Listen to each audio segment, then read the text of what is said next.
الحمد لله نحمده ونستعينه ونستغفره ونؤمن به ونتوكل عليه ونعوذ بالله من شرور أنفسنا ومن سيئات أعمالنا من يهده الله فلا مضل له ومن يضلله فلا هادي له ونشهد أن لا إله إلا الله وحده لا شريك له ونشهد أن سيدنا ومولانا محمدا عبده ورسوله صلى الله عليه وعلى آله وأصحابه وأزواجه وذرياته وسلم تسليما كثيرا كثيرا أما بعد فأعوذ بالله من الشيطان الرجيم بسم الله الرحمن الرحيم لقد كان لكم في رسول الله أسوة حسنة لمن كان يرجو الله واليوم الآخر وذكر الله كثيرا صدق اللہ العظیم۔ محترم حضرات، بھائیو، بزرگو، دوستو، متعدد جمعہ سے آپ حضرات کے سامنے اسلام پر کیے جانے والے کچھ اعتراضات کا تفصیلی جواب دیا جا رہا تھا، اور اس میں نے ان اعتراضات کو مقدم کیا جو خود نبی اکرم صلی اللہ علیہ وسلم کی ذات اطہر پر کیے جاتے ہیں، اس لیے کہ نبی اکرم صلی اللہ علیہ وسلم کی ذات تمام مسلمانوں کے لیے بلکہ پوری دنیائے انسانیت کے لیے ایک مرکزی شخصیت ہے، اور ہمیں اسلام ملا تو آپ ہی سے ملا ہے، اگر ہمیں قرآن ملا ہے تو آپ ہی سے ملا ہے، اگر ہمیں اللہ ملا ہے تو آپ ہی سے ملا ہے، اگر ہمارے پاس کوئی خوبی اور کوئی اچھائی پہنچی ہے تو وہ آپ ہی کی جانب سے پہنچی ہے، اور آپ کو اللہ نے عطا فرمایا۔ تو چونکہ آپ کی ذات اطہر اسلام کے سلسلے میں سب سے زیادہ مرکزی حیثیت رکھتی ہے، اس لیے میں نے ان اعتراضات کا تفصیلی جواب سب سے پہلے دینے کی کوشش کی ہے جو خود نبی اکرم صلی اللہ علیہ وسلم کی ذات اطہر پر کیے جاتے ہیں۔ چھوٹے موٹے اعتراضات تو بہت سارے ہیں، لیکن میں نے بنیادی جو چیزیں تھیں اس کو آپ کے سامنے پیش کرنے کی کوشش کی تھی، اور یہ کئی جمعہ میں آپ کے سامنے پیش کیا گیا۔ اسلام پر کیے جانے والے اعتراضات کا سلسلہ تو اور بھی باقی ہے، لیکن نبی اکرم صلی اللہ علیہ وسلم کی ذات سے متعلق اشکالات اور شبہات اور اعتراضات وہ آپ کے سامنے پیش کیے گئے اور اس کا جواب دیا گیا۔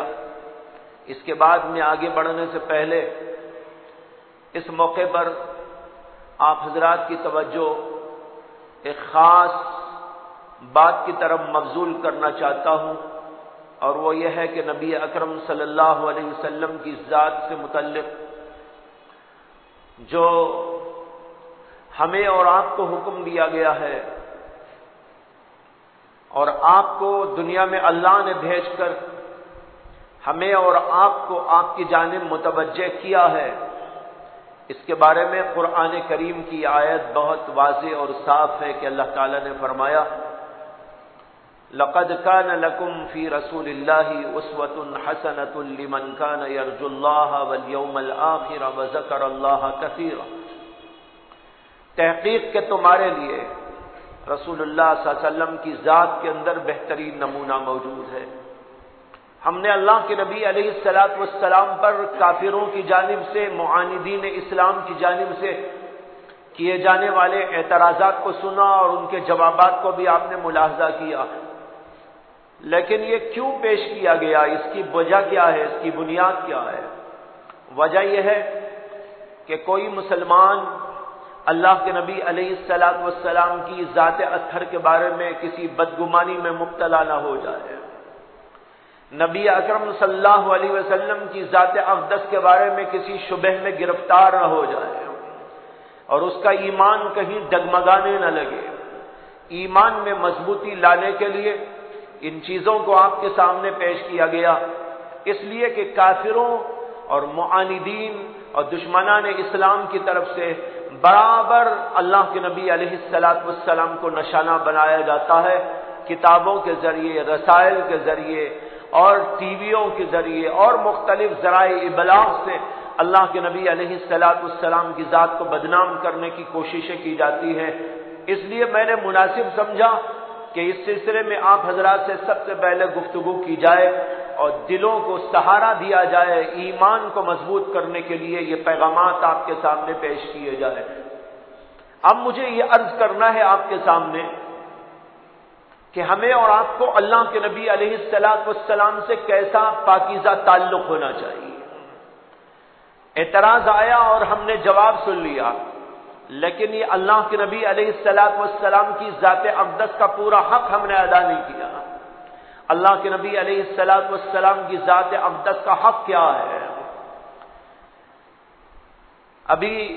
ربیع الاول کا مہینہ کل سے شروع ہونے جا رہا ہے، آج سفر کی آخری تاریخ ہے 30 تاریخ، اور کل سے ربیع الاول کا مہینہ شروع ہوگا۔ ربیع الاول کا مہینہ شروع ہوتا ہے اور پھر اس کے اندر 12 تاریخ آتی ہے، تو بہت سارے لوگوں کے دلوں کے اندر ایک جذبہ پیدا ہوتا ہے کہ اللہ کے نبی علیہ الصلوۃ والسلام کی سیرت کا جلسہ منانا چاہیے، اور بعض لوگ تو جلسہ مناتے ہیں اور بعض لوگ جلوس بھی نکالتے ہیں۔ جلسے اور جلوس کا سلسلہ چلتا ہے اور بعض لوگ اس کے بعد بھی ماشاءاللہ کرتے رہتے ہیں، جلسوں کا ایک نظام چلتا ہے اور کئی مہینوں تک یہ سلسلہ جاری رہتا ہے۔ لیکن کچھ باتیں سوچنے کی ہیں، غور و فکر کی ہیں، اور یہ اس لیے غور و فکر کی ہیں کہ نبی اکرم صلی اللہ علیہ وسلم کی ذات اقدس کا حق ہمارے اوپر کیا ہے۔ علماء نے اس کے اوپر تفصیلی بحث کی گئی، بہت کتابیں اس کے اوپر لکھی گئی کہ اللہ کے نبی علیہ الصلوۃ والسلام کو اللہ تعالیٰ نے دنیا میں بھیجا اور آپ نے ہماری خاطر ہر قسم کی قربانیاں دی، آپ نے مار بھی کھائے اور آپ نے ہماری خاطر بڑی تکلیفیں برداشت کی۔ دنیا میں انسانوں کو راہ راست پر لانے اور دنیا کے اندر اسلام اور ایمان کو قائم و دائم رکھنے کے لیے آپ نے بے شمار قربانیاں دی، جس کا تصور بھی نہیں کیا جا سکتا اس دور کے اندر، آپ نے اور حضرات صحابہ رضوان اللہ تعالی علیہ مجمعین نے۔ لیکن اب سوال یہ ہے کہ ہمارے اوپر اللہ کے نبی علیہ الصلوۃ والسلام کا کیا حق بنتا ہے؟ بہت سارے لوگ سال میں ایک دفعہ جلسہ کر لیتے ہیں، کچھ لوگ جلوس نکال لیتے ہیں اور سمجھتے ہیں کہ ہم نے اللہ کے نبی علیہ الصلوۃ والسلام کا پورا حق ادا کر دیا ہے۔ سال بھر اللہ کے نبی کو یاد نہیں کرتے، سال بھر سنتوں کی مخالفت کرتے رہتے، سال بھر اللہ کے نبی صلی اللہ علیہ وسلم کے لائے ہوئے دین اور پیغامات کو ٹھکراتے رہتے، عقائد میں فرق آ جاتا ہے، ان کے اعمال کے اندر خامیاں پیدا ہو جاتی ہیں، نمازوں تک کا اہتمام نہیں کرتے، بہت سارے اور گناہوں میں مبتلا رہتے ہیں، اخلاقی گراوٹ کے اندر مبتلا ہو جاتے ہیں، لیکن سال میں ایک بار دو بار جلسے کر لیتے ہیں اور سمجھتے ہیں کہ ہم نے اللہ کے نبی علیہ الصلوۃ والسلام کا حق ادا کر دیا۔ بھائیوں، جو نبی آخری نبی بن کر آئے اور ساری دنیا میں ہدایت کا پیغام آشکارا کرنے کے لیے آئے، اور اس سلسلے میں آپ نے اور آپ کے صحابہ کرام نے بے شمار قربانیاں دی، جانی بھی، مالی بھی، اور وقت کی بھی، اور مختلف قسم کی، اور اللہ کے نبی علیہ السلام اور حضرات صحابہ نے یہ قربانیاں دے دے کر دین اسلام کو دنیا میں زندہ کیا، دین اسلام کو دنیا میں قائم فرمایا، دور دور تک اس کو پہنچانے کی جد و جہد اور محنت کی، اور لوگوں کو تیار فرمایا، اور ایک کھیپ ایسی تیار فرمائی جو اعلیٰ ترین کھیپ کہلاتی ہے حضرات صحابہ کرام رضوان اللہ تعالی علیہم اجمعین کی، اور پھر صحابہ کرام نے محنت کر کے اپنے بعد کے لوگوں کو تیار کیا، اور اس کے لیے اس قدر قربانیاں دی گئی جس کو ہم تصور میں بھی اس وقت نہیں لا سکتے۔ ایسے نبی علیہ السلام کا ہمارے اوپر کیا صرف اتنا ہی حق بنتا ہے کہ ہم سال میں ایک بار کچھ جلسہ کر لیں اور اس کے بعد ہم بالکل آپ سے غافل ہو جائیں، آپ کی تعلیمات سے غافل ہو جائیں، آپ کے اسوے سے غافل ہو جائیں، حتیٰ کہ لوگ اللہ کے نبی علیہ السلام کو برا بھلا کہتے رہے لیکن ہمارے کانوں پر جون تک نہیں رینگتی ہو، اور اس کو صاف کرنے کے لیے ہم کوئی محنت نہ کریں، کھانے والا کھاتا رہے، کمانے والا کماتا رہے، جمانے والا جماتا رہے، فضولیات میں لگانے والا فضولیات میں لگاتا رہے، الٹا اور سیدھا کرنے والا الٹا سیدھا کرتا رہے، اور کچھ نہ کرے، یہاں تک کہ سال ہر سال گزر جائے اور کافروں کی طرف سے اللہ کے نبی علیہ السلام کے خلاف اس قدر پروپیگنڈا کر دیا جائے کہ ساری دنیا کے ذہنوں کو مسموم کر کے رکھ دیں، لیکن ہمارے لوگوں کے کانوں کے اوپر جون تک نہیں رہتی۔ کیا اس سے زیادہ ہمارے لیے افسوسناک کوئی صورت ہو سکتی ہے کہ اللہ کے نبی صلی اللہ علیہ وسلم کو بدنام کرنے والے تو پوری محنت کر رہے، پیسہ لگا رہے، جان لگا رہے، مال لگا رہے ہیں، اور سب کچھ اس کے پیچھے لگا کر نبی اکرم صلی اللہ علیہ وسلم کو بدنام کرنے کی کوششوں میں لگے ہیں، لیکن ہمارا حال یہ ہے کہ ہمیں اپنے کمانے سے فرصت نہیں، ہمارے کھانے سے ہمیں فرصت نہیں، ہماری دنیا سے ہم کو فرصت نہیں، ہمارے کاروبار سے ہم کو فرصت نہیں، یہاں تک کہ سب کچھ ہو رہا ہے لیکن ہمارے کانوں کے اوپر جون تک نہیں رہی۔ یہ صورتحال مسلمانوں کے لیے بہت ہی افسوسناک صورتحال ہے، اس لیے یہاں پر سب سے پہلے میں عرض کرنا چاہتا ہوں کہ نبی اکرم صلی اللہ علیہ وسلم کا سب سے پہلا حق تو یہ ہے کہ ہم میں کا ہر آدمی، ہر مسلمان اللہ کے نبی علیہ السلام کی سیرت سے کما حق واقف ہو جائے۔ اگر وہ آپ سے واقف ہی نہیں ہوگا، اسے معلوم ہے، بہت کچھ معلوم ہے، اور اسے دنیا کے کھلاڑیوں کے نام بھی معلوم ہے، اسے فلم اسٹاروں کے نام بھی معلوم ہے، مسلمانوں کے بچے کو فلم اسٹاروں کی کہانیاں معلوم ہیں، ان کے خاندانوں کے حالات معلوم ہیں، کھلاڑیوں کے بارے میں وہ تبصرہ کر سکتے ہیں، لیکن کس قدر افسوس ہے کہ مسلمانوں کا بہت بڑا طبقہ وہ ہے جو اللہ کے نبی علیہ السلام کی سیرت سے غافل ہے، اسے پتہ ہی نہیں اللہ کے نبی علیہ السلام کہاں پیدا ہوئے، اور پھر آپ کے ساتھ کیا معاملات پیش آئے، آپ کے ماں باپ کا نام کیا تھا، آپ کے دادا کا نام کیا تھا، آپ کا خاندان کیسا تھا، اور پھر آپ کی پرورش اور تربیت کیسے ہوئی، پھر آپ بڑے ہوئے تو پھر نبوت آپ کو کیسے دی گئی، آپ کا اخلاق کیسا تھا، آپ کا کردار کیسا تھا، آپ نے لوگوں کے ساتھ معاملات کیسے کیے تھے، اور پھر اس کے بعد جب اللہ نے آپ کو نبی اور پیغمبر بنا کر آپ کو ایک شریعت عطا فرمائی اور اپنی کتاب آپ پر نازل فرمائی، وہ شریعت کیا ہے، وہ کتاب کیا ہے، اس کتاب کے اندر لکھا کیا ہے، اس شریعت کے اندر احکامات کیا ہیں، مسلمانوں کا بہت بڑا طبقہ ایسا ہے جس کو ان چیزوں کی خبر ہی نہیں، اتنا جانتا ہے قرآن، لیکن اگر کوئی غیر مسلم کسی مسلمان کو کھڑا کر کے پوچھ لے کہ بھائی تم کہتے ہو قرآن قرآن قرآن قرآن، ذرا مجھے سمجھا دو قرآن کیا ہے، کتنے مسلمان ایسے ہوں گے جو قرآن کی حقیقت ایک غیر آدمی کو سمجھانے میں کامیاب ہو جائے؟ اور اگر وہ پوچھ لے کہ بھائی تم کہتے ہو سیرت سیرت سیرت، محمد صلی اللہ علیہ وسلم کی سیرت، ذرا مجھے بتاؤ محمد صلی اللہ علیہ وسلم کی سیرت کیا ہے؟ کئی سال پہلے کا واقعہ ہے، ایک صاحب نے یہاں اخبارات کے اندر مضمون لکھا تھا، وہ میرے جاننے والے لوگوں میں سے ہیں، تمکور کے رہنے والے،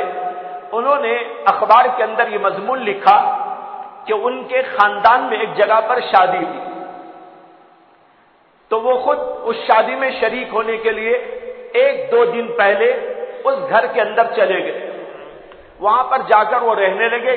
ان کا خاندان تھا، تو وہاں پر بہت سارے بچے بچیاں اس گھر میں تھی، اور وہ بچی بھی تھی جس کی شادی کل پرسوں ہونے والی تھی۔ انہوں نے مضمون لکھا کہ میں ان بچوں کو جمع کیا گھر کے، اور وہ بچی بھی تھی اور بھی بہت سارے لڑکے لڑکیاں تھی، ان سب کو میں نے جمع کیا، کچھ دینی باتیں سمجھانے لگا۔ اسی درمیان میں نے پوچھا کہ بھئی تم میں کتنے ایسے ہیں جو فلاں فلم اسٹار کو جانتے ہیں؟ تو سب نے ہاتھ اٹھایا، انہوں نے کہا میں کہوں گا میں کہوں گا میں کہوں گا، سارے بچے ہاتھ اٹھا رہے ہیں۔ انہوں نے کسی کھلاڑی کے بارے میں پوچھا، انہوں نے لکھا ہے کہ میں نے پوچھتے ہی سارے بچے جو ہے اچانک جواب دینے پہ آ گئے، اور انہوں نے کہا کہ ہم بتائیں گے ہم بتائیں گے۔ کہتے ہیں کہ 2-3 ادھر ادھر کے سوالات کرنے کے بعد میں نے ان سے کہا کہ اچھا مجھ کو یہ بتاؤ کہ تم میں سے کون ایسا ہے جو یہ بتا سکتا ہے کہ محمد صلی اللہ علیہ وسلم کے والد کا کیا نام؟ کہتے ہیں سناٹا طاری تھا، ایک نے بھی ہاں نہ کہا۔ میں نے کہا کہ وہ بچی جس کی کل پرسوں شادی ہونے والی ہے، کہتے ہیں کہ میں نے اس سے کہا کہ بچی تو بتا، لیکن اس کو بھی معلوم نہ تھا۔ یہ واقعہ انہوں نے کئی سال پہلے اخبار میں لکھا تھا، ان صاحب کے میرے مراسم بھی موجود ہیں، بتائے رہا ہوں۔ آج امت مسلمہ کا حال یہ ہے، کافر لوگ اللہ کے نبی صلی اللہ علیہ وسلم کو بدنام کرنے آپ کی سیرت پڑھ رہے ہیں، مستشرقین اللہ کے نبی پر الزام رکھنے کے لیے آپ کی سیرت کا مطالعہ کر رہے ہیں، کیڑے نکالنے کی کوششوں کے لیے اللہ کے نبی کی سیرت کو پڑھنے کی کوششیں کر رہے ہیں، لیکن ہم کس قدر افسوسناک صورتحال سے گزر رہے ہیں کہ ہم اللہ کے نبی پر ایمان رکھتے ہیں، اور ایمان بھی یہ رکھتے ہیں کہ آپ کو اللہ نے دنیا میں اس لیے بھیجا ہے کہ جو آپ کی سیرت پر چلے گا وہ کامیاب ہوگا، جو آپ کی سیرت پر نہ چلے گا وہ ناکام ہوگا۔ یہ جاننے کے باوجود، یہ ایمان رکھنے کے باوجود ہم میں سے بے شمار لوگ وہ ہیں جو اللہ کے نبی کی سیرت سے واقف نہیں۔ یہ ہے آج امت مسلمہ کا حال، ان کو دنیا بھر کی چیزیں معلوم ہیں، جیسے میں نے کہا فضولیات بھی ان کو معلوم ہیں، لغویات بھی ان کو معلوم ہیں، اور ٹی ویوں کی جو ہے وجہ سے پتہ نہیں وہ کیا کیا جاننے کے لیے آگے بڑھتے چلے جا رہے ہیں، نیٹ کے ذریعے سے پتہ نہیں کیا کیا ان کو جانکاری حاصل ہو جا رہی ہے، لیکن افسوسناک یہ بات ہے اللہ کے نبی علیہ السلام کو جاننے کی کوئی کوشش نہیں ہو رہی۔ اس لیے سب سے پہلا فرض اللہ کے نبی علیہ السلام کے سلسلے میں ہمارا اور آپ کا سب کا یہ ہے کہ ہم سب سے پہلے اللہ کے نبی کی سیرت کا کما حق مطالعہ کریں۔ کوئی آدمی ایسا نہ ہو جو اللہ کے نبی صلی اللہ علیہ وسلم کی سیرت پڑھا ہوا نہ ہو۔ اس کے لیے کیا کرنا ہوگا؟ اس کے لیے آپ کو سب سے پہلا کام یہ کرنا ہوگا کہ اپنے گھر میں سیرت کی کتاب خرید کے لانا ہوگا۔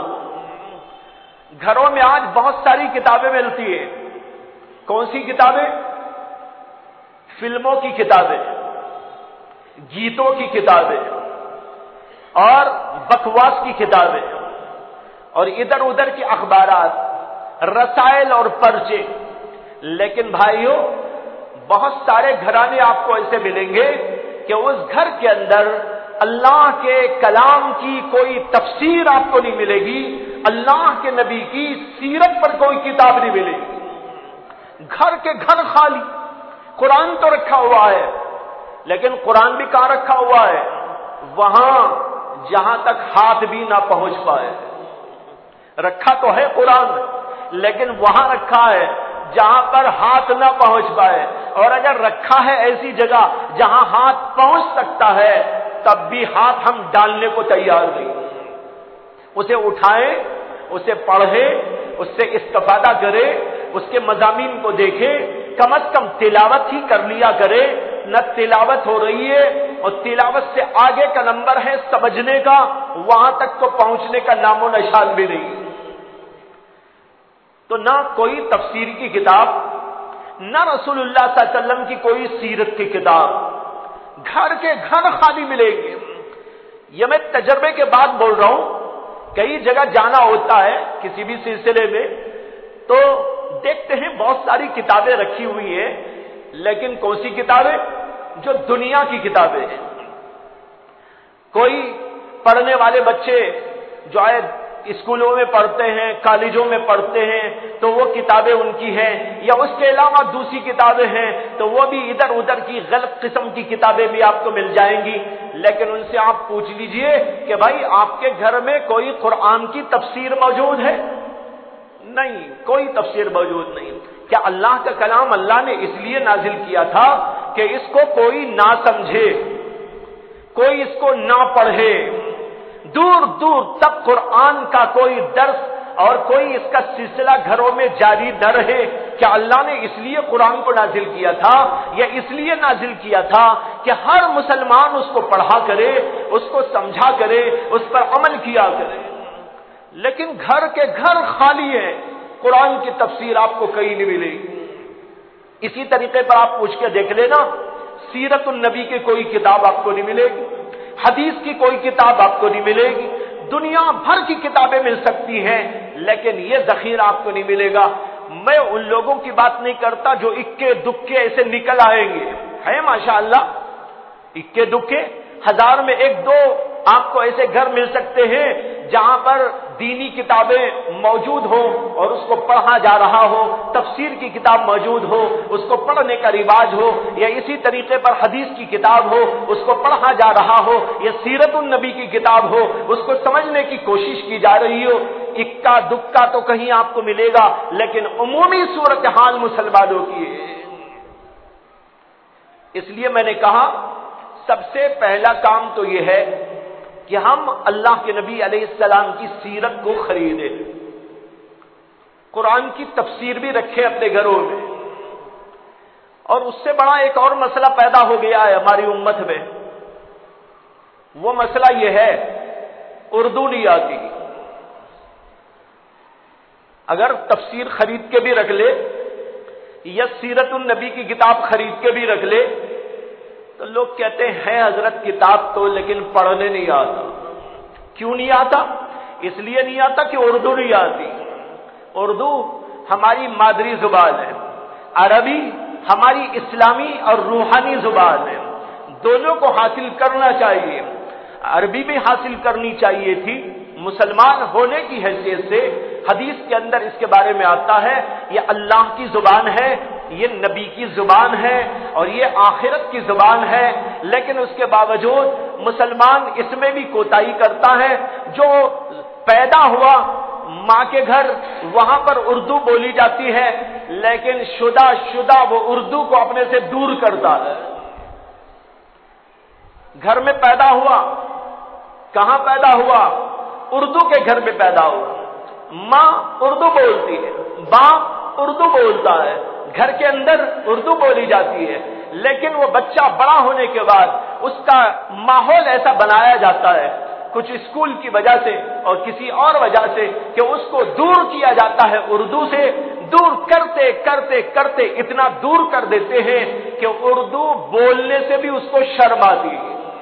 کیا اردو ایسی زبان تھی کہ مسلمان اس سے شرم محسوس کرتا؟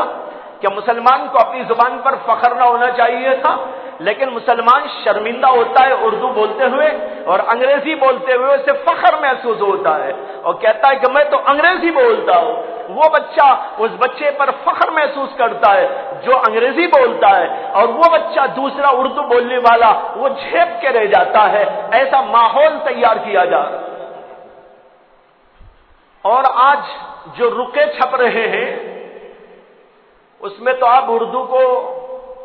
لوگوں نے طلاق ہی دے دی ہے،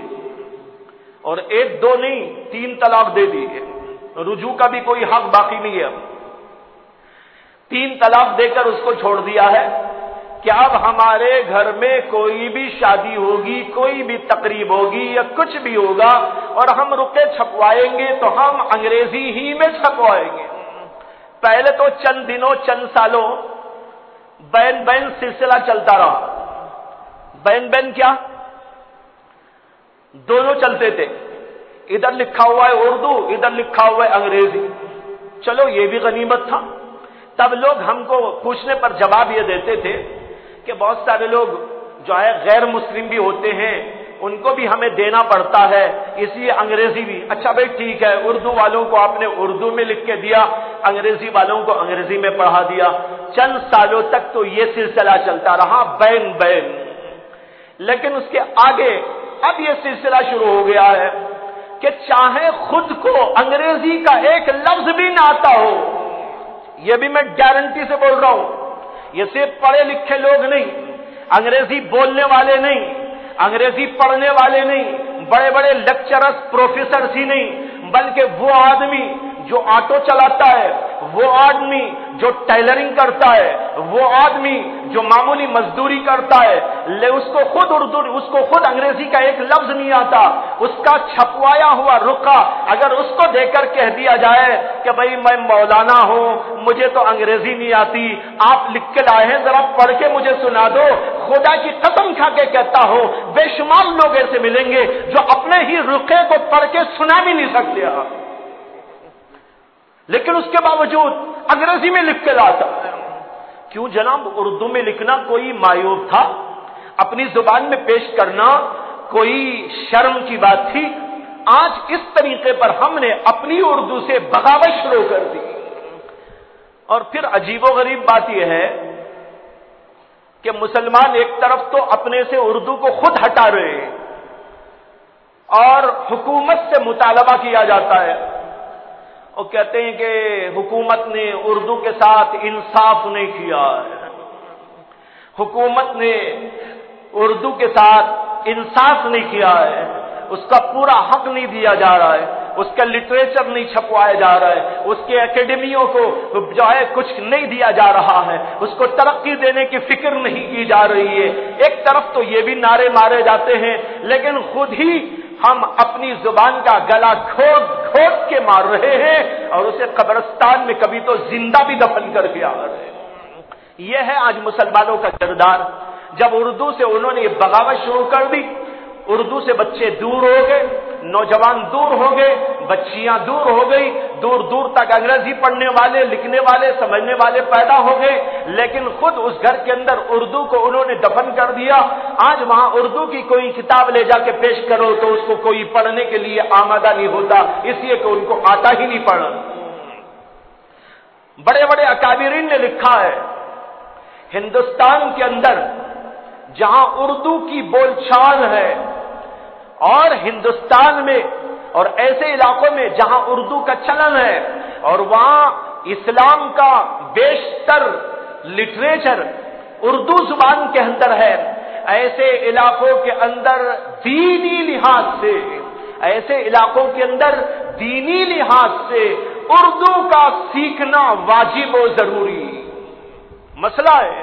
اس لیے کہ اگر آپ دین سمجھنا چاہیں، آپ حدیث سمجھنا چاہیں، آپ قرآن سمجھنا چاہیں اسی کو واسطہ بنا کر قرآن سمجھ سکتے ہیں، اس لیے کہ اصل تو عربی تھی، عربی تو نہیں آتی، کم از کم اپنی مادری زبان ہے، اس زبان کے اندر یہ لٹریچر موجود ہے، قرآن کی تفسیریں موجود ہیں، قرآن کا ترجمہ موجود ہے، سیرت النبی کی کتابیں موجود ہیں، احادیث کے تراجم موجود ہیں، اور اسی طریقے پر بے شمار لٹریچر موجود ہے جو اردو کے اندر ہمارے علماء نے بڑی محنت کے ساتھ میں منتقل فرمایا ہے۔ اس کے لیے بھائیوں بڑے پاپڑ بیلے گئے ہیں۔ حضرت حکیم الامت مولانا اشرف علی تھانوی نور اللہ مرقدہ نے ایک کتاب لکھی ہے، اس کا نام ہے حیات المسلمین۔ حیات المسلمین۔ مفتی محمد شفیع صاحب رحمت اللہ علیہ جو حضرت تھانوی کے خلیفہ اور دارالعلوم دیوبند کے اس زمانے کے اندر مفتی اعظم اور پھر پاکستان منتقل ہونے کے بعد پاکستان کے مفتی اعظم بنے، وہ کہتے ہیں کہ جس زمانے میں حضرت حکیم الامت تھانوی حیات المسلمین لکھ رہے تھے میرا جانا آنا ہوا کرتا تھا۔ کہتے ہیں کہ میں ایک بار گیا، حضرت اس کی تصنیف کے اندر بڑے مشغول تھے، سارا دل سارا دماغ سارا وقت اس کے پیچھے لگا کر وہ کتاب لکھ رہے تھے۔ کہتے ہیں کہ میں ایک دفعہ حاضر ہوا تو حضرت نے مجھ سے فرمایا کہ بھائی میں نے بڑی بڑی کتابیں لکھی، تفسیر بھی میں نے لکھی ہے اور بھی بہت ساری کتابیں بڑی بڑی میں نے لکھی ہے، لیکن اس قدر مشقت اور اس قدر تنگی مجھ کو محسوس نہ ہوئی جس قدر کے مشقت اس چھوٹی سی کتاب کے اندر مجھ کو محسوس ہو رہی ہے جس کا نام حیات المسلمین ہے۔ کہتے ہیں کہ میں نے پوچھا کہ حضرت کیوں؟ تو فرمایا اس لیے کہ میں اپنے ہندوستانی بھائیوں کے لیے یہ کتاب لکھ رہا ہوں اور یہ کوشش کر رہا ہوں کہ قرآن اور حدیث کا ایک ایک لفظ اس طرح ان کو گھول کے پلا دو کہ آسانی سے ان کو ہضم ہو جائے۔ یہ محنتیں کی گئی، اس کے لیے دل لگایا گیا، دماغ لگایا گیا، محنتیں کی گئی ہیں، اوقات قربان کیے گئے ہیں، تب جا کر یہ لٹریچر ہزاروں ہزار کتابوں کا، ہزار نہیں لاکھوں نہیں بلکہ بلا مبالغہ کہا جا سکتا ہے کہ اربوں کھربوں کتابیں ماشاءاللہ ہمارے ہندوستان کے علماء نے تیار کر دی، اتنا بڑا لٹریچر تیار کیا۔ آج امت کو اس سے دور کرنے کے لیے انگریزی پڑھا کر اردو سے ان کو دور کر دیا گیا تاکہ وہ دین نہ سیکھ سکے، سیرت نہ پڑھ سکے، قرآن نہ پڑھ سکے، حدیث نہ پڑھ سکے، اللہ کے نبی کو نہ جان سکے، اللہ کو نہ جان سکے، دین سے دور ہو جائے۔ اور ہماری امت کے لوگوں نے اس کو قبول کر لیا۔ انگریزی پڑھ لے تو ماشاءاللہ، میں انگریزی پڑھنے سے منع نہیں کر رہا ہوں، میں اردو نہ پڑھنے کا گھلا کر رہا ہوں۔ انگریزی پڑھیے گا ضرور پڑھیے گا، اس کے اندر آگے بڑھیے گا، لیکن بھائی اپنے ورثے کو یوں تباہ کر دینا اور اپنے لٹریچر کو یوں برباد کر کے رکھ دینا کہ آج ہمارے بیشتر لوگ اس جو ہے لٹریچر سے کوئی واقفیت حاصل نہ کر سکے اور اس سے کچھ حاصل نہ کر سکے، یہ بہت ہی افسوسناک صورت تھا۔ اس لیے میں نے کہا کہ ہمارے علماء کا فتویٰ ہے کہ ہمارے ان ہندوستانی علاقوں میں، اسی طرح پاکستانی علاقوں میں جہاں اردو کی بول چال ہے، اردو ہی میں سب کچھ موجود ہے، وہاں کے لوگ جب اردو سے ناواقف ہوں گے تو وہ دین سے دور ہو جائیں گے، اس لیے ان کو اردو سے واقف ہونا بھی ضروری ہے۔ بہرحال یہ ضمناً بات آ گئی، بات میں یہ عرض کر رہا تھا کہ سیرت النبی کا مطالعہ ہر مسلمان کا فرض ہے۔ قرآن کریم کہتا ہے لَقَدْ كَانَ لَكُمْ فِي رَسُولِ اللَّهِ أُسْوَةٌ حَسَنَةٌ، تحقیق کہ اے لوگو تمہارے لیے رسول اللہ صلی اللہ علیہ وسلم کی ذات اطہر کے اندر بہترین نمونہ موجود ہے۔ اب یہ بہترین نمونہ موجود ہے، پڑھے ہی تو سمجھ میں آئے گا کیا ہے بہترین نمونہ۔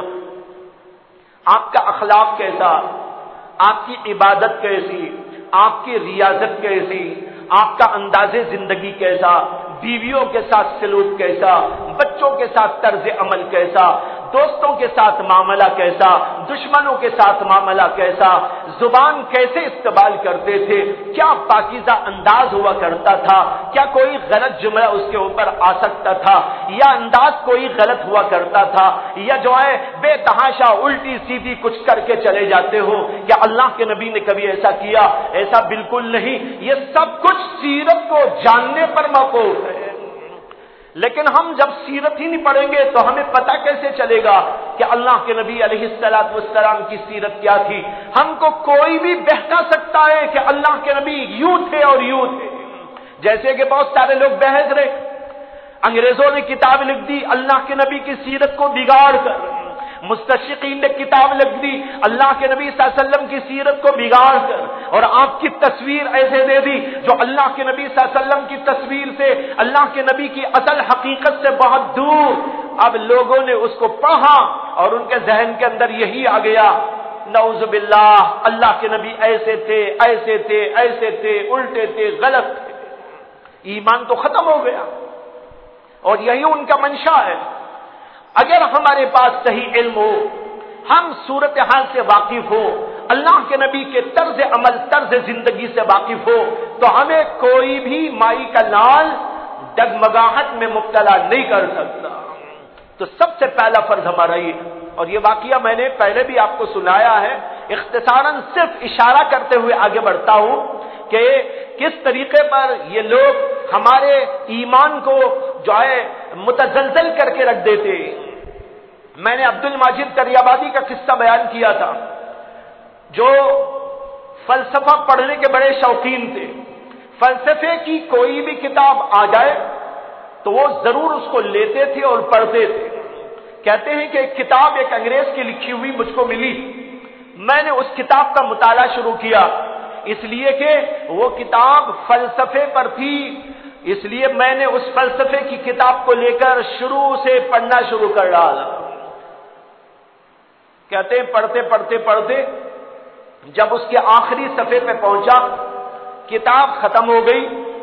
اس کے بازو کے ورق پر، صفحے پر ایک تصویر نظر آ رہی. کہتے ہیں کتاب ختم کر کے میں تصویر کو دیکھنے لگا، یہ کیا تصویر ہے؟ تو دیکھا کہ ایک آدمی کی تصویر ہے، چہرہ گورا گمٹا، لیکن ایسا جیسے کسی خونخوار انسان کا ہوتا ہے، جیسے کسی خونخوار انسان کا ہوتا ہے، ہاتھ میں تلوار، بہت سخت انداز، جیسے ابھی بس کسی کو گھوم دے، کسی کو مار دے، کسی کو قتل کر دے، بالکل گویا کہ تیار بیٹھے ہوئے ہیں. ایسے انداز کی ایک شخص کی تصویر نظر آنے لگی. مولانا عبد الماجد دریابادی کہتے ہیں اس تصویر کو دیکھا تو میرے دل میں آیا کون ایسا غلط انسان ہے، کون بےہودہ انسان ہے یہ، اس کا چہرہ دیکھو کتنا سخت ہے، کتنا کرس ہے، اور کس قدر اس کے اندر شدت اور تشدد معلوم ہوتا ہے کہ ایسا لگ رہا ہے جیسے ابھی کسی کو کھا جائے. کہتے ہیں کہ دل میں یہ آ رہا تھا، تصویر کو دیکھ کر دیکھتے دیکھتے میں نے نیچے دیکھا کہ تصویر کس کی ہے، تو نیچے لکھا ہوا تھا، آپ سنیں گے تو حیران رہ جائے گے. اس کے نیچے لکھا ہوا تھا پروفٹ آف اسلام محمد، یہ لکھا ہوا تھا دا پروفٹ آف اسلام محمد. کہتے ہیں مولانا عبد الماجد دریابادی بڑے ذہین، بڑے فقیہ، بڑے فلسفی، دنیا کے سارے فلسفوں کو پڑھ رکھا، تاریخ کے اوپر ان کی نظر، بہت اچھا لکھنے والے، ان کے لکھنے کا ایک خاص انداز، ان کی ادیبانہ صلاحیت پر ساری امت کا اتفاق.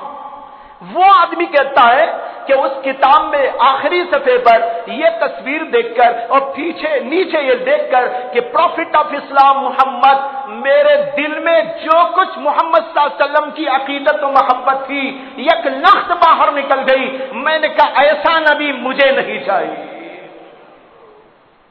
اللہ اکبر، نعوذ باللہ. اگر مولانا عبد الماجد دریابادی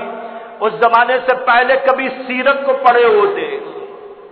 فلسفہ فلسفہ فلسفہ بہت پڑھا، لیکن اگر انہوں نے سیرت کا فلسفہ بھی پڑھا ہوتا،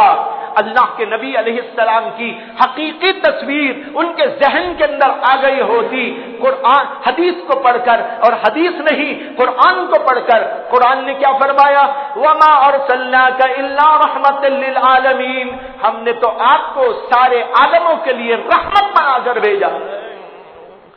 اللہ قرآن میں کہتا ہے وَمَا أَرْسَلْنَاكَ إِلَّا رَحْمَةً لِّلْعَالَمِينَ، ہم نے تو آپ کو رحمت للعالمین بنا کر بھیجا ہے۔ اور عالموں کے لیے رحمت، انسانوں کے لیے نہیں کہا۔ اللہ نے یہ نہیں کہا اِنَّا أَرْسَلْنَاكَ رَحْمَةً لِّلْإِنسَانِ،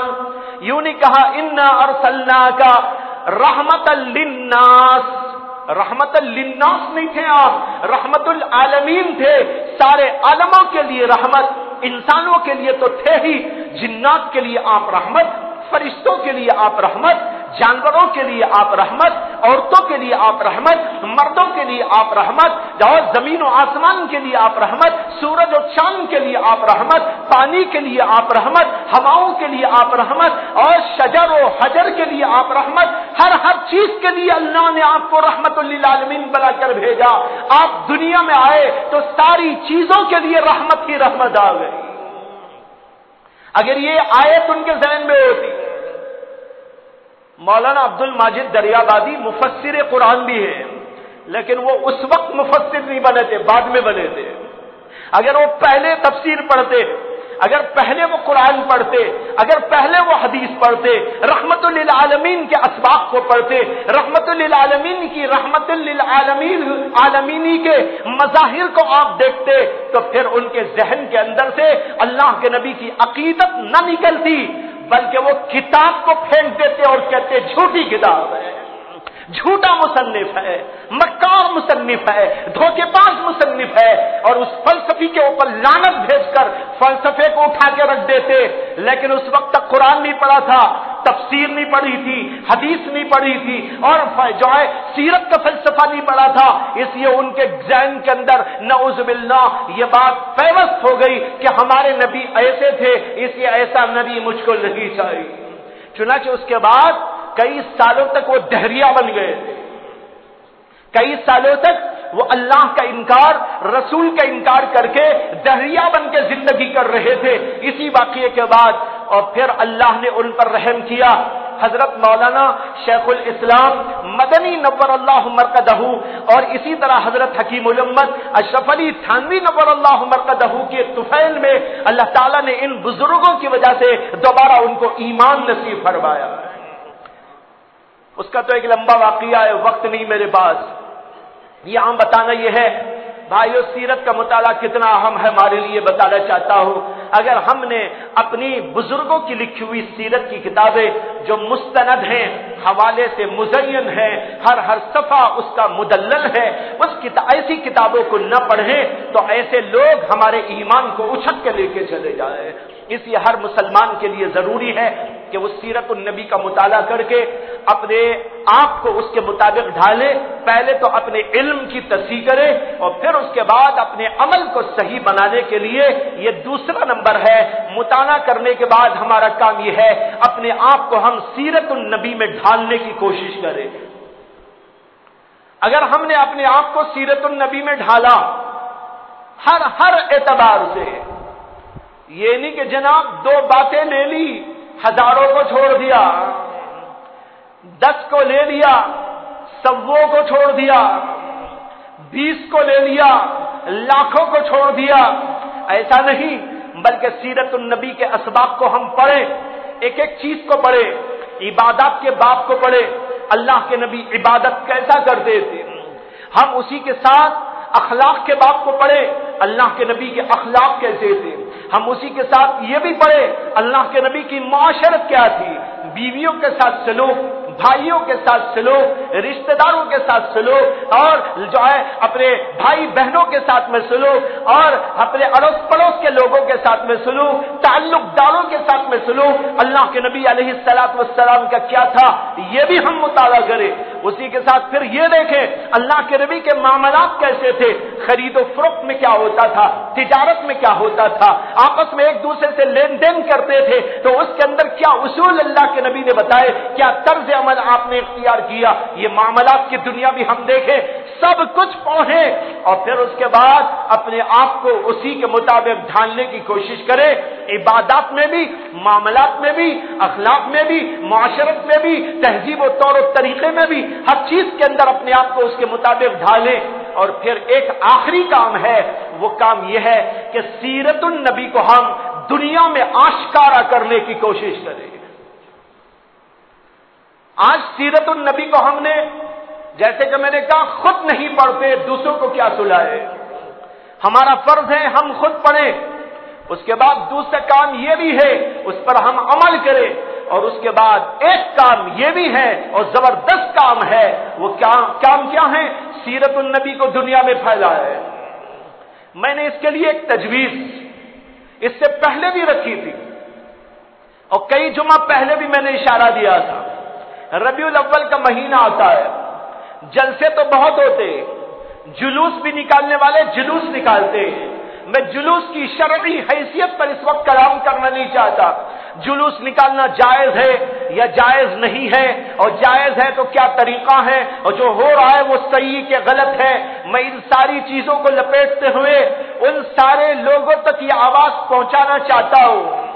جو جلسے کرتے ہیں اور جلوس نکالتے ہیں، ان کو یہ بات کہنا چاہتا ہوں، آپ صحیح کر رہے غلط کر رہے یہ تو الگ رکھے، لیکن بھائیو ایک بات اس کے ساتھ یہ کر لے کہ اس جلوس کو بھی اور جلسوں کو بھی غیروں تک سیرت النبی کے پہنچانے کا ذریعہ بنا دے۔ سیرت النبی کے پہنچانے کا بہترین ذریعہ بنایا جا سکتا ہے۔ میں نے کئی سال پہلے سے بھی یہ آواز لگانی شروع کی ہے اور اب بھی آپ سے کہہ رہا ہوں، ابھی تو کل 1 تاریخ شروع ہو رہی ہے اور پھر 12 ربیع الاول آنے والی ہے۔ 12 ربیع الاول کو بڑے جلسے ہوتے ہیں، جلوس نکالا جاتا ہے، شہر شہر جلوس نکالے جاتے ہیں، چاہے وہ ہمارا شہر ہو یا باہر کے دوسرے اور شہر ہو، سب جگہ پر یہ جلوس نکالے جاتے ہیں۔ اب میں یہ عرض کرنا چاہتا ہوں، اس موقع کو بہت غنیمت جانے ہر نوجوان، ہر جلوس میں نکلنے والا، ہر جلسے کے اندر شریک ہونے والا اپنے اوپر یہ عہد کر لے کہ اس جلسے کو اور اس جلوس کو محمد صلی اللہ علیہ وسلم کی سیرت کے عام کرنے کا، دوسروں تک پہنچانے کا ذریعہ بنا دو۔ آپ کہیں گے کیسا ذریعہ بنائے؟ میں نے اس کے لیے ایک تجویز رکھی ہے، پہلے بھی پیش کی ہے، اب چونکہ قریب ہے جلسہ جلوس اس لیے اب پیش کر رہا ہوں۔ وہ صورت اور تجویز یہ ہے کہ ہر آدمی 2-4 سیرت کی کتابیں خریدے، کم از کم 1 کتاب خریدے، اس کے ساتھ تھوڑی سی مٹھائی بھی خرید لے، اور اپنے آس پاس میں رہنے والوں اور جلوس میں نکلنے والے لوگ، جلوس میں چلتے چلتے جو بھی غیر مسلم گھر نظر آئے وہاں پر پہنچ کر ایک صدا لگائے کہ بھائی ہمارے نبی علیہ السلام کی پیدائش کی تاریخ ہے، آج ہمارے نبی کی میلاد کی تاریخ ہے، ہم اس میں عید مناتے ہیں، خوشی مناتے ہیں۔ اس میں عید منانا جائز ہے ناجائز میں اس کی بحث نہیں کر رہا ہوں، اس کو اب چھوڑ دیجئے گا، اس کو چھوڑ کر جو اصل موضوع ہے اس کو سمجھنے کی کوشش کرے۔ وہ کیا کہ جا کر کہیں کہ ہم اس میں عید مناتے ہیں، خوشی مناتے ہیں، اس خوشی کے موقع پر ہم نے آپ کے لیے ایک تحفہ دینا مناسب سمجھا، یہ تحفہ آپ قبول کر لیجئے، ہم کو بہت خوشی ہوگی۔ غیر مسلم لوگ جب دیوالی آتی ہے اور ان کی کچھ عیدیں آتی ہیں تو قرب و جوار میں رہنے والے مسلمانوں کو بھی تحفہ دیتے، ہم کو بھی ایسے موقع آ جاتے ہیں، کبھی وہ لوگ مٹھائی دے دیتے ہیں۔ اگر وہ مٹھائی دے رہے ہیں بھائیوں، یہ مٹھائی کھا کے ختم ہو جاتی ہے، ہم ایک مٹھائی ان کو دیں جو کبھی ختم ہونے والی مٹھائی نہیں۔ وہ کیا مٹھائی ہے؟ وہ سیرت النبی کی مٹھائی، وہ سیرت النبی کی کوئی کتاب ہو، سیرت النبی کا پیغام ہو، ہم کوئی کتاب خرید لیں، بہتر انگریزی میں خرید لیں، کنڑ میں بھی ملنے والی ہیں، ان میں سے کوئی کتاب کو خرید لے اور پھر اپنے بھائی لوگوں کو پیش کر دے۔ آج ہم خوشی مناتے ہیں، اس خوشی میں آپ کو بھی شامل کرتے ہوئے ہم نے ایک ہدیہ آپ کو دینا چاہا ہے، لہذا یہ قبول کر لیجئے۔ مٹھائی کے ساتھ ساتھ سیرت النبی کی مٹھائی بھی پہنچ جائے گی ان کے گھروں میں۔ اب وہ کتاب جانے کے بعد وہ پڑھیں گے کہ نہیں پڑھیں گے یہ ہماری ذمہ داری تو نہیں ہے، لیکن کچھ نہ کچھ اس کا فائدہ ضرور ہوگا۔ ہمارے ایک رفیق محترم دوست مولانا الیاس صاحب بھٹکلی ہیں، میں بھٹکل گیا تو وہاں پر ان کا ایک ادارہ ہے جو حضرت مولانا ابو الحسن علی ندوی نور اللہ مرقدہ کے نام پر ہے۔ اس ادارے میں وہ مجھ کو لے گئے اور وہاں جو ایکٹیویٹیز ان کی ہیں انہوں نے اس کو دکھایا۔ ماشاءاللہ بہت بڑا ادارہ، بہت اچھا کام وہ کر رہے ہیں، مختلف چیزوں پہ ان کے کام ہیں، ان سب کو بہت تفصیل کے ساتھ دیکھنے کی الحمدللہ اللہ تبارک و تعالی نے موقع عطا فرمایا۔ مجھے اس وقت ایک بات ان کی عرض کرنی ہے، وہ یہ ہے کہ ان کے ہاں ایک نظام وہ یہ بھی چلاتے ہیں کہ ایسے ریٹنگ، اللہ کے نبی کی سیرت پر ایسے ریٹنگ اس کا اعلان کرتے ہیں، اور جو اس میں شریک ہونا چاہتے ہیں ان کو کتاب بھیج دیتے ہیں سیرت النبی کی، انگریزی میں یا کنڑ میں۔ وہ سیرت النبی کا مطالعہ کرنے کے بعد اس کے اوپر جو ہے ایک ایسے لکھیں گے، ایک مضمون لکھیں گے، سیرت النبی اس کا موضوع ہوگا، اور وہ اعلان یہ بھی کرتے ہیں کہ جو اس ایسے ریٹنگ میں سب سے اونچے نمبر پہ آئے گا، پہلے نمبر پر، تو اس کو اتنے 1000 روپے دیا جائے۔ اب مجھے یہ تو یاد نہیں رہا کہ انہوں نے کتنے بتائے، لیکن کافی بڑی رقم بتائی، غالباً 50,000 یا ایسا کہ جو پہلے نمبر پر آئے گا اسے 50,000، دوسرے نمبر پر آئے گا تو 25,000، تیسرے پر آئے گا تو کچھ 10 یا 15,000، اس طرح کا وہ اعلان کرتے ہیں۔ انہوں نے کہا کہ ہم مسلسل یہ کرتے رہتے ہیں، اور اب تک بہت سارے کئی 100 لوگوں نے اس کے اندر حصہ لیا۔ انہوں نے ایک بات اس کے اندر یہ بھی بتائی کہ ایک بار ایسا ہوا، اور بلکہ کئی بار ایسا ہوا کہ لکھنے والے لوگوں نے لکھا اور ایک ڈاکٹر عورت نے بھی لکھا مضمون، اور پھر اس کے بعد وہ جب آیا تو اس کا سب سے بہتر نمبر تھا۔ ہم نے اعلان کیا کہ فلاں تاریخ کو فلاں جگہ پر ایک پروگرام ہوگا، اور ایسے ریٹنگ میں جو اعلیٰ نمبرات پر کامیاب ہونے والے لوگ ہیں ان کو ہم جو ہے انعام دیں گے، اس کے اندر وہ لوگ شریک ہوں، فلاں فلاں فلاں۔ اب وہ آئے لوگ، جب اس عورت کو انعام دینے کے لیے بلایا گیا تو اس نے کہا مجھے تو انعام پہلے ہی مل چکا ہے، اب مجھے کوئی انعام کی ضرورت نہیں۔ انہوں نے کہا کیا؟ کہا وہ انعام یہ ہے کہ میں نے جب سیرت النبی تمہاری بھیجی ہوئی کتاب پڑھی اور میں نے اور کتابوں کو دیکھ کر محمد صلی اللہ علیہ وسلم کے بارے میں اپنا مضمون لکھا تو اسی وقت مجھے اللہ نے ایمان عطا کر دیا۔ ایمان کی دولت کے بعد اب مجھے تمہارے روپیوں اور پیسوں کی کوئی ضرورت نہیں۔ تو بھائیو بزرگوں، بتانا یہ چاہتا ہوں کہ آج اس کی ضرورت ہے کہ ہم لوگوں کے سامنے اللہ کے نبی کی سیرت کو پیش کریں، گھر گھر پہنچا دیں۔ جیسے ایسے واقعات ہو سکتے ہیں، اس عورت نے مطالعہ کر لیا، کئی اور لوگوں نے مطالعہ کیا، انہوں نے کہا ایسے کئی واقعات پیش آ چکے ہیں۔ بہرحال یہ تیسری ہماری ذمہ داری، ایک ذمہ داری خود مطالعہ کرنا، دوسری ذمہ داری اپنے آپ کو اس کے مطابق بنانا، اور تیسری ذمہ داری لوگوں تک سیرت النبی کا پیغام پہنچانا۔ اس کے لیے یہ موقع بڑا غنیمت موقع ہے کہ سیرت النبی کو ہم یوں پہنچا سکتے ہیں، جلوس والے پہنچا سکتے ہیں، جلسے والے پہنچا سکتے ہیں۔ تھوڑی سی قیمت لگا دیجئے، 20 روپے، 25 روپے، 30 روپے، 100 روپے، چھوٹی موٹی کتابیں ہی آ جائیں گی آپ کو۔ اس کتاب کے اندر سیرت النبی کے اسباق ہوں گے، غیروں کے گھروں کے اندر پہنچیں گے، کبھی ان کے بچے پڑھیں گے، کبھی ان کے بڑے پڑھیں گے، کوئی رشتہ دار پڑھیں گے، ان کے دلوں کے اوپر اس کا اثر ہوگا، اور اس طریقے پر اللہ کے نبی علیہ السلام کی سیرت گھر گھر پہنچائی جا سکتی ہے۔ اس موقع کو غنیمت جانتے ہوئے امت مسلمہ اس پر عمل کرے۔ یہ میرا اس موقع کے لیے ایک پیغام ہے، اور میں چاہتا ہوں اس پیغام کو زیادہ سے زیادہ امت میں عام کریں، اور آپ بھی ایک دوسرے میں اس بات کو چلائیں کہ جب 12 ربیع الاول کا وقت آئے گا، تاریخ آئے گی، تو ہم سب کے سب یہ کام کریں گے۔ ہر آدمی اس کے لیے ابھی سے تیار کر کے رکھ لے، ایک مٹھائی کا ڈبہ اور ایک سیرت النبی کی کتاب۔ بھائیو، اللہ کے نبی کی سیرت کے لیے، اللہ کے نبی کی سیرت کو عام کرنے کے لیے ہم چھوٹی سی اس تکلیف کو گوارا نہ کریں تو اور ہم کیا کر سکیں۔ اللہ سے دعا ہے اللہ تعالیٰ مجھے بھی آپ کو بھی توفیق عطا فرمائے۔ وآخر دعوانا ان الحمد للہ